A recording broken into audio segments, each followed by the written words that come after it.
Hello students, this is third part of vector analysis series. In this part, in this video we will discuss about resolution of vectors. What is resolution of vector?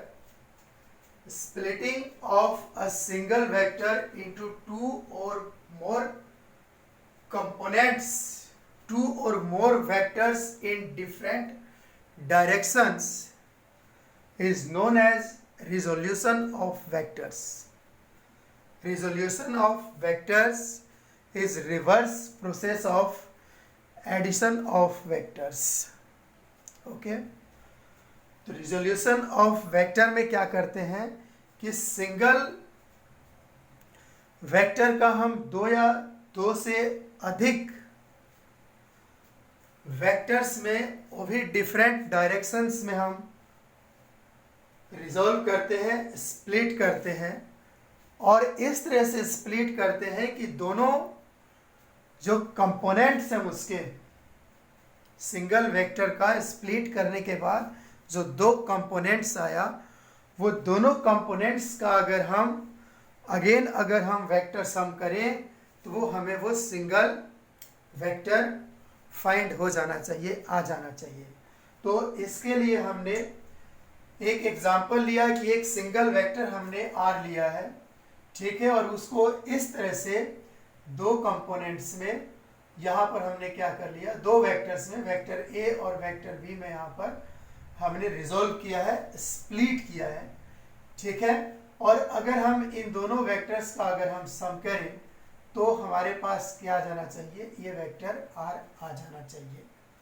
Okay, अब हम देखते हैं यहाँ पर अब करते कैसे हम वेक्टर को रिजोल्व कैसे करते हैं डिफरेंट डायरेक्शंस में, डिफरेंट वेक्टर्स के डायरेक्शन के अकॉर्डिंग अलोंग हम कैसे रिजोल्व करते हैं ये देखेंगे। हमने यहाँ पर एक सिंगल वेक्टर लिया आर, सपोज किया, जिसको हमने इस यहाँ पर रिप्रेजेंट किया हुआ है। अब इसको हम इस सिंगल वेक्टर को वेक्टर ए और वेक्टर वी के अलोंग वेक्टर ए और वेक्टर वी के डायरेक्शन में हमें दो कंपोनेंट फाइंड करना है, स्प्लिट करना है, रिजोल्व करना है। तो उसके लिए हम करते क्या है, स्प्लिट करने के लिए, रिजोल्व करने के लिए हम करते क्या है कि हम अब जैसे हमने वेक्टर एडिशन के लिए, एडिशन ऑफ टू वेक्टर्स के लिए हमने triangular law of vector addition apply किया था या parallelogram law of vector addition apply किया था, सेम हम वही प्रोसीजर अप्लाई करके हम किसी सिंगल वेक्टर को दो वेक्टर्स में डिफरेंट डायरेक्शंस में हम उसको स्प्लिट कर सकते हैं, ठीक है। और उस स्प्लिट करना हमारा रिजोल्यूशन ऑफ वेक्टर कहलाता है। और जो कंपोनेंट में हम फाइंड करते हैं, वो जो वेक्टर्स हम फाइंड करते हैं सिंगल वेक्टर के कंपोनेंट्स, ठीक है, तो वो क्या होने चाहिए कि उनको अगर हम फिर से एडिशन करें, सम करें, तो हमारे पास वो सिंगल वेक्टर दोबारा से आ जाना चाहिए।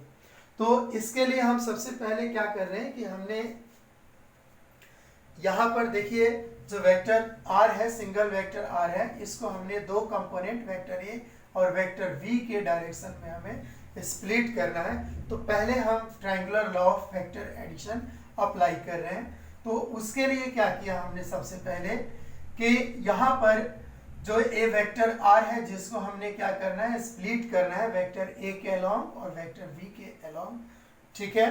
अब यहाँ पर एक क्लियर कर दूं कि वेक्टर ए और वेक्टर बी ये कंपोनेंट नहीं है वेक्टर आर के, लेकिन इन्हीं के डायरेक्शन के अलोंग हमें क्या करना है, हमें इस वेक्टर आर को स्प्लिट करना है। तो इसके लिए हम क्या करेंगे कि यहाँ जो वेक्टर आर को हमने रिप्रेजेंट किया है ओ क्यू से, तो ओ से हम क्या करेंगे, ओ से यहाँ तक एक पी तक एक लाइन ड्रॉ कर देंगे, ओके, और क्यू से एक दूसरी लाइन यहाँ से हम ड्रॉ कर देंगे, ठीक है। अब ये दोनों OP और OQ जहां पर कट कर रहे हैं, इंटरसेक्ट कर रहे हैं, वहां पर हमने ये पॉइंट ले लिया, ओके। अब यहां पर आप देख रहे हो कि जो ये OP है ये वेक्टर ए के अलोंग है, डायरेक्शन में है, और जो वेक्टर ये पी क्यू है वो वेक्टर बी के अलोंग है, वेक्टर बी के डायरेक्शन में है।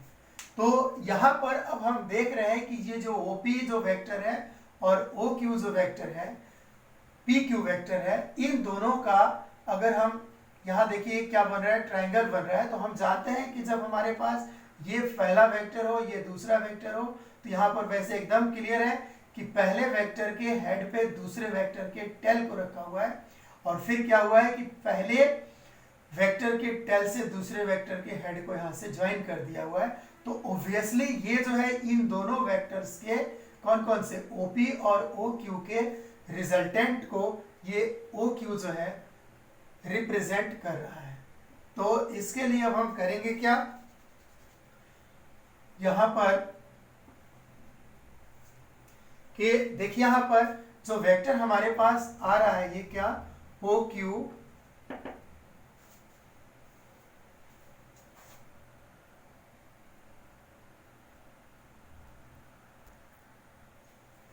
ओके। तो यहां पर जो अब यहां हमें ये दिख रहा है वेक्टर OP,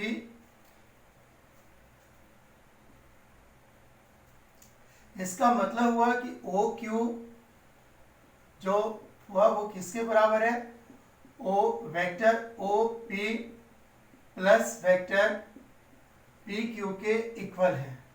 क्यों? क्योंकि यहाँ पर OP और PQ का रिजल्टेंट वेक्टर R है जिसको हम स्प्लिट करना चाह रहे हैं। तो यहाँ पर जो OQ है वो OQ किसके है, R के है।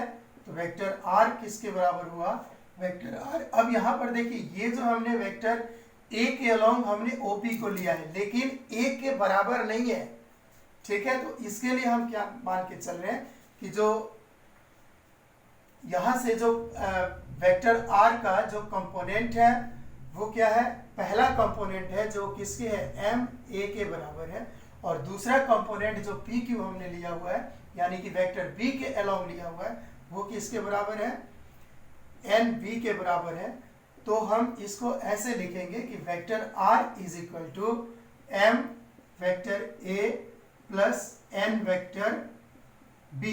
यहाँ M और N क्या है, कोई भी रियल नंबर है जो क्या है, मतलब हम ये कह सकते हैं कि वेक्टर A का M टाइम्स है, ठीक है क्या, इस वेक्टर R का जिसे हम रिजोल्व कर रहे हैं उसका जो पहला कंपोनेंट हमने OP लिया, ये OP क्या है यहाँ पर M times of vector A है, और यहाँ पर जो ये वेक्टर B हमने लिया है वेक्टर B के N टाइम्स है क्या, ये PQ। तो इस तरह से हम ये बता रहे हैं कि vector R is equal to M vector A plus N vector B होगा।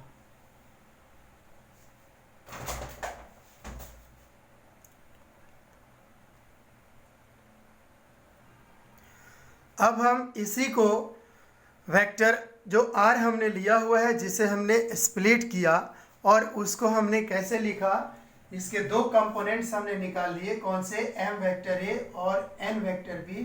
जो ये दोनों क्या है, दोनों वेक्टर जो बन रहे हैं हमारे वो वेक्टर A के अलोंग है और ये दूसरा क्या है, वेक्टर B के अलोंग है। तो इस तरह से हम किसी भी सिंगल वेक्टर का दो या दो से अधिक वेक्टर में हम क्या कर सकते हैं, स्प्लिट कर सकते हैं, वो भी डिफरेंट डायरेक्शंस में।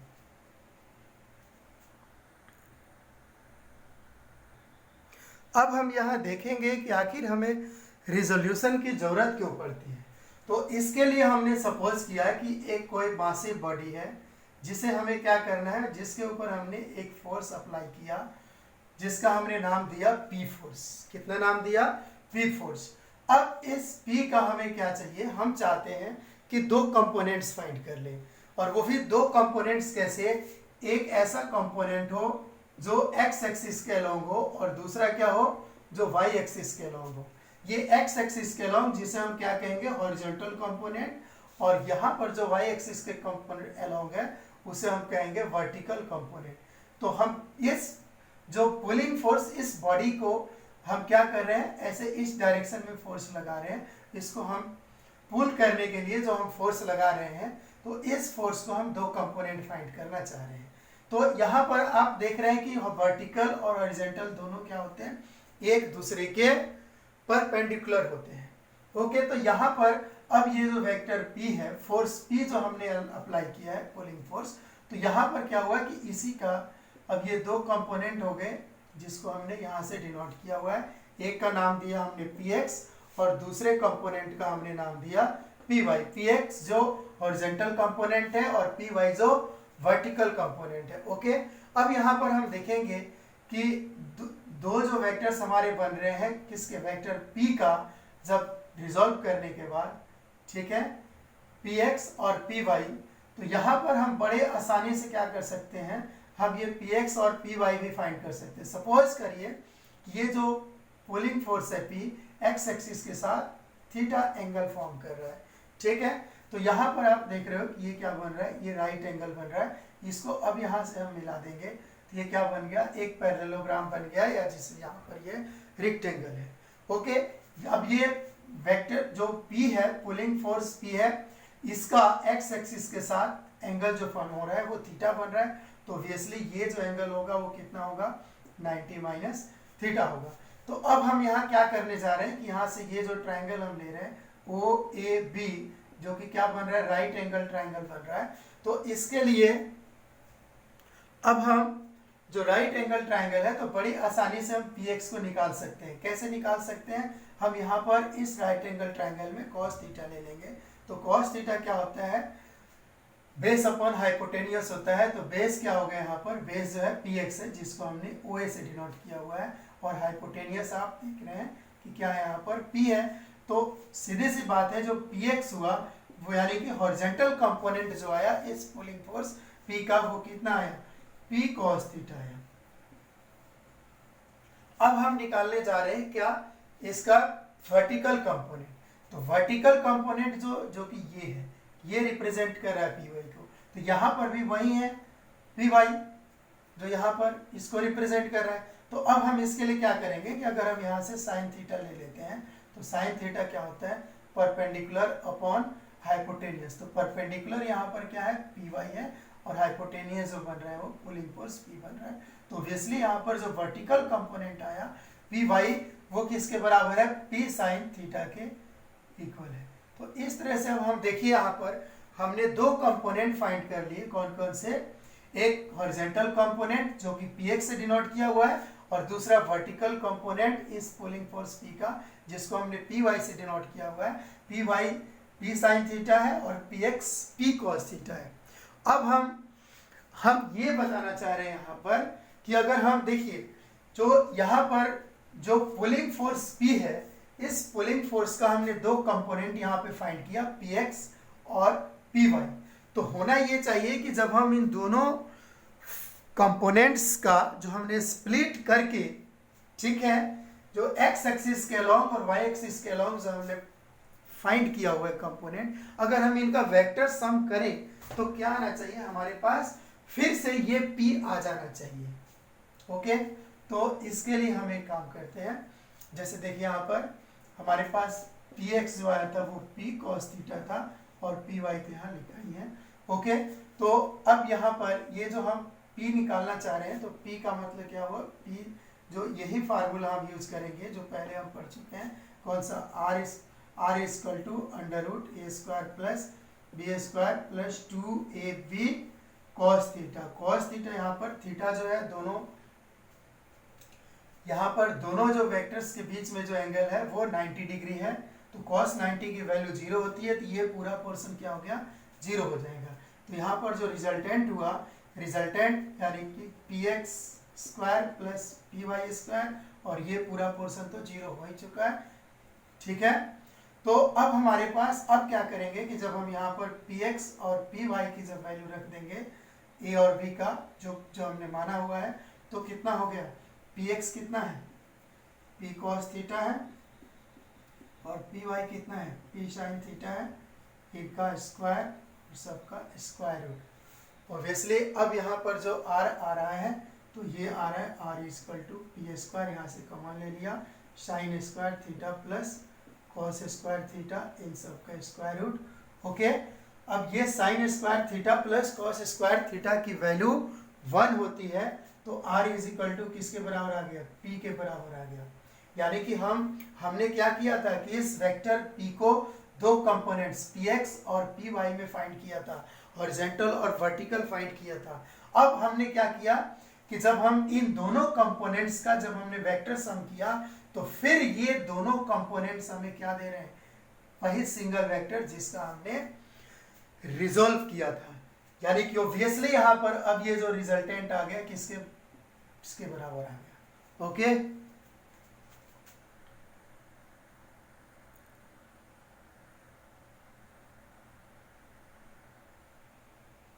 अब हम फाइंड करेंगे rectangular component of a vector in a plane. किसी प्लेन में किसी वेक्टर का रेक्टेंगुलर कंपोनेंट फाइंड करेंगे हम। ठीक है, तो इसके लिए हम सपोज कर लेते हैं कि एक वेक्टर हमारे पास ये है जिसका हमने नाम दे दिया क्या, वेक्टर। चलिए हम इसका नाम वेक्टर p दे देते हैं।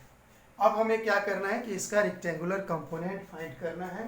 क्या करना है जी, रेक्टेंगुलर कंपोनेंट फाइंड करना है। तो रेक्टेंगुलर कंपोनेंट से मतलब है कि जो इस वेक्टर p के हम दो जो कंपोनेंट फाइंड करेंगे वो दोनों क्या होने चाहिए, एक दूसरे के परपेंडिकुलर होना चाहिए। तो हम क्या ले रहे हैं यहाँ पर, हम एक ले रहे हैं यहाँ से x एक्सिस और दूसरा ये y एक्सिस, इसको हम सपोज कर लेते हैं ओरिजिन को है।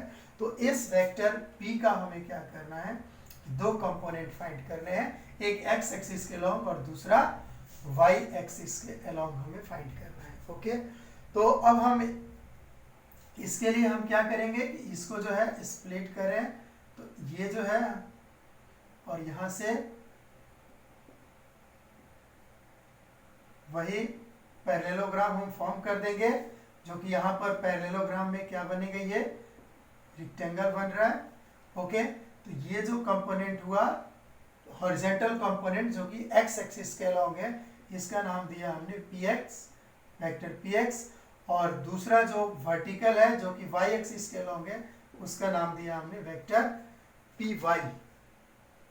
ओके, अब क्या है कि ये जो वेक्टर p के दो रेक्टेंगुलर कंपोनेंट है, वेक्टर px और वेक्टर py।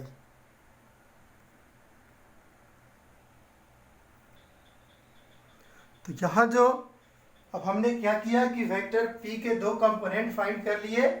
पहले का हमने नाम दिया px और दूसरे का py। px है हॉरिजॉन्टल एक्स एक्सिस के अलॉन्ग और दूसरा जो py है वो वर्टिकल कंपोनेंट है। तो px equal to p cos theta और py equal to p sin theta. तो हम इसको ऐसे भी लिखेंगे वेक्टर फॉर्म में कि p is equal to vector px plus vector py।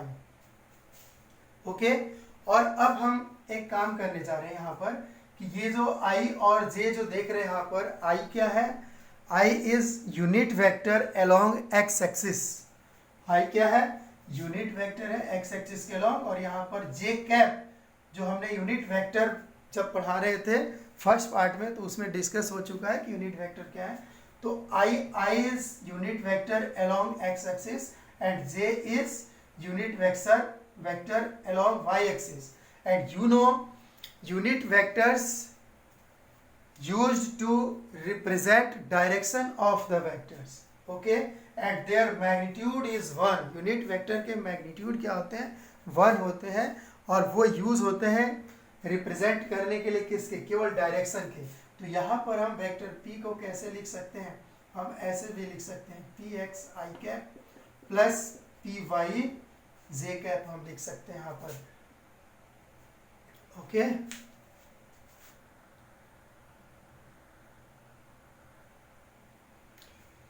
अब यहाँ हम इसे ऐसे भी लिख सकते हैं p equal to px plus py।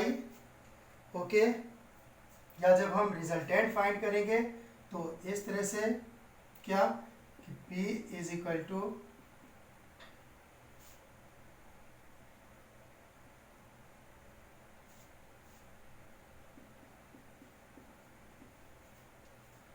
Plus 2px py cos 90।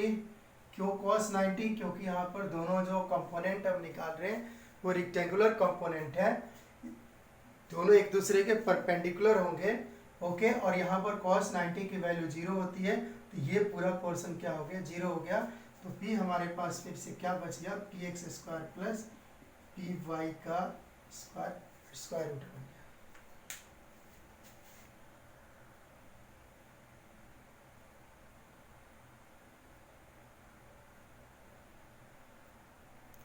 Rectangular component of a vector in 3 dimensions. अब यहाँ पर हम ये सब ले रहे हैं कि एक वेक्टर है जिसको हमने वेक्टर ए से यहाँ पर डिनोट किया हुआ है, और ये वेक्टर क्या है, स्पेस में है। स्पेस मतलब 3 डायमेंशन है।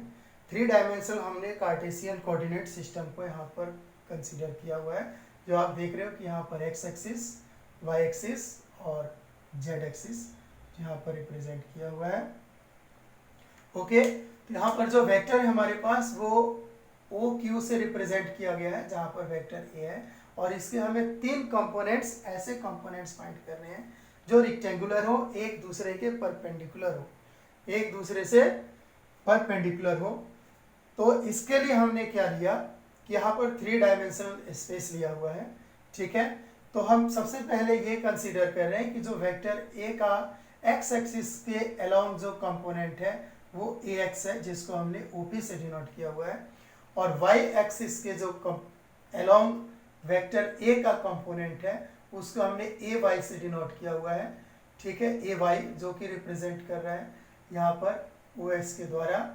ओके, और जेड एक्सिस के द्वारा, जेड एक्सिस के अलोंग जो कंपोनेंट है इस वेक्टर ए का कंपोनेंट, उसको ए जेड से रिप्रेजेंट किया हुआ है यहाँ पर। ठीक है, और ये जो है ओटी को यहाँ पर, ओटी हमारा क्या है यहाँ पर, ओ से लेकर टी तक ये वेक्टर ए जेड को रिप्रेजेंट कर रहा है। अब यहाँ पर हम ये भी बताएं कि आई, जे और के क्या है। तो I unit vector along X axis, J unit vector along Y axis, and K unit vector along z axis. You know, unit vector is used to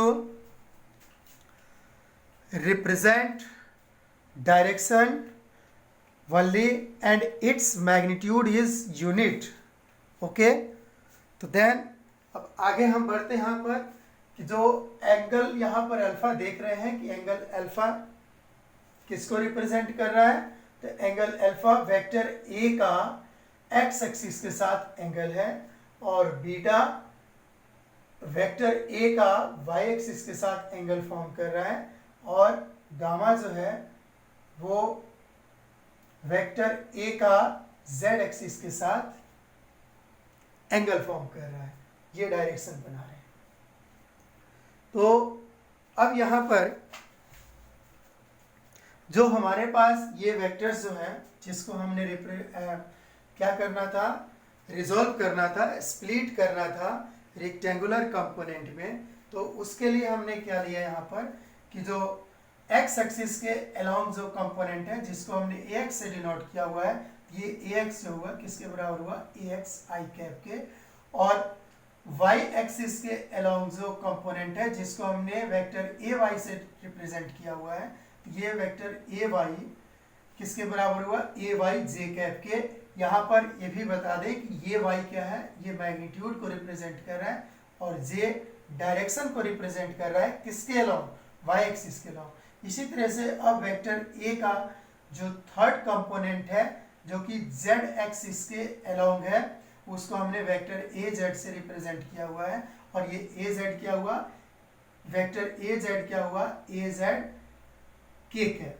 a z क्या है, magnitude of vector A along z axis, and k is unit vector along z axis. Okay, तो obviously जो vector A है इस वेक्टर को हम x axis, y axis और z एक्सिस के along जब लिखेंगे तो कैसे लिखेंगे, vector A is equal to vector ax plus vector ay plus vector az।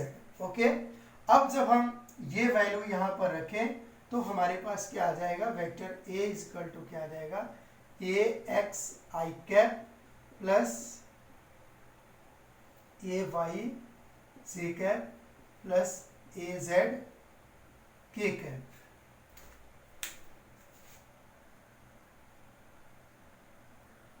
Magnitude of vector A.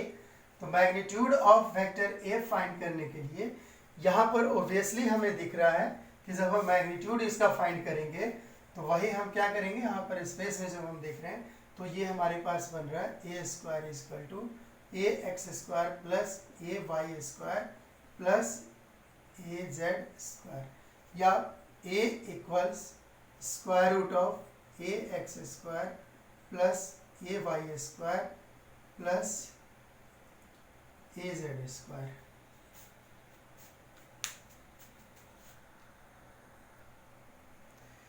You are saying that alpha, beta and gamma are direction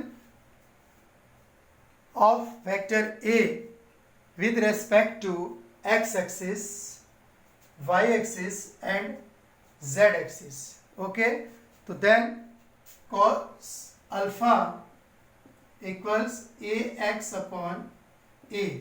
Okay, so then ax equal a cos alpha.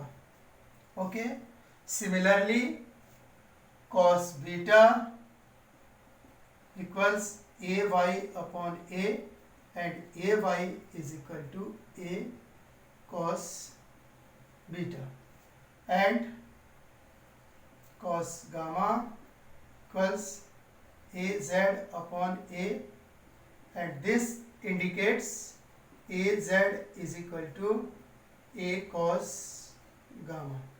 Okay, so all these are direction cosines of vector A along x-axis, y-axis and z-axis. Obviously, direction cosines of vector A along x-axis, cos alpha is equal to ax upon a, and direction cosines of vector A along y-axis, that is cos beta, and cos beta is equal to ay upon a, and direction cosines of vector A along z-axis, which is represented by cos gamma, so then cos gamma is equal to az upon a. Okay, so obviously ax, ay, az.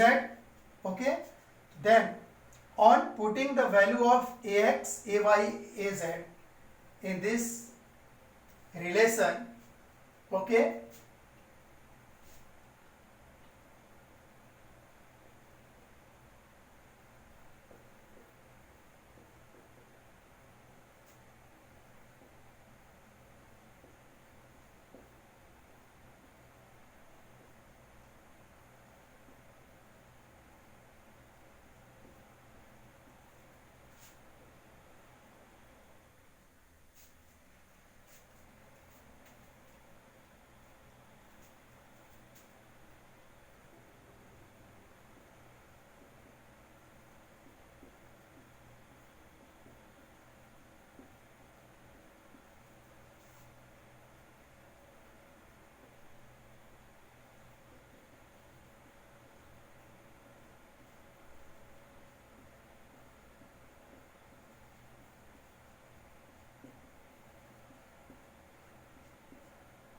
okay, then a square 1 is equal to cos square alpha plus cos square beta plus cos square gamma.